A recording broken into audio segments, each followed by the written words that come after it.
Hi, everybody. Welcome back. It's been a little while since I did a pep talk, but today is a good time and a good reason to do one because we're in a new semester at the university and my new group of students haven't had a pep talk that was made especially for them. So as we start the new semester, there is a topic I'd like you to think about, and that is self-care and self-nurturing and what forms that can take. Now, our westernized culture, our American culture, encourages us to think big and spend big and dream big. So we can fall into the trap of thinking of self-care as being something big and special that we have to do. We might think, if only I could afford the time and money to take a tropical vacation or buy this expensive set of exercise equipment or go to this therapy session or whatever it might be, then I could engage in self-care. If I had the wherewithal, be it time, money, energy, to do this big thing.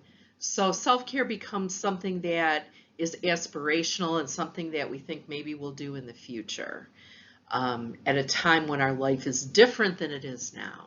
But the thing is, we need it right now. We need it today. So I'd like to talk about ways to conceptualize self-care as a form of small steps that you take to nurture yourself daily. I'll share with you some of the things that I do.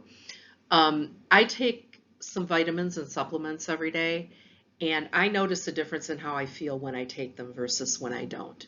So I make sure to take them. I have a reminder on my phone, and I fill up my pill box and make sure I take those vitamins and supplements every morning. That gets me going. Drinking enough water during the day helps me. My first cup of coffee, I'm a person who drinks coffee all day long, but that first cup of coffee, when it's hot and sweet and creamy, really does a lot for me.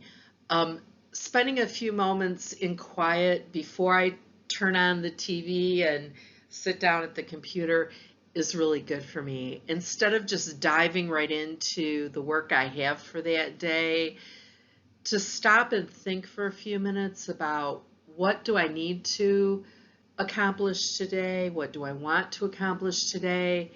And picking out a few things that if I get those done today, I will feel a sense of achievement and accomplishment for having done them. I've heard advice that you shouldn't have more than 3 things in mind on any given day to complete, and that sounds like a good number to me. We get ourselves bogged down in these huge to-do lists, and believe me, I have them just like you might. I have several different ones going at any given time. I have things for my classes and things for the house and personal errands and contacts I want to make. But that can all get very overwhelming.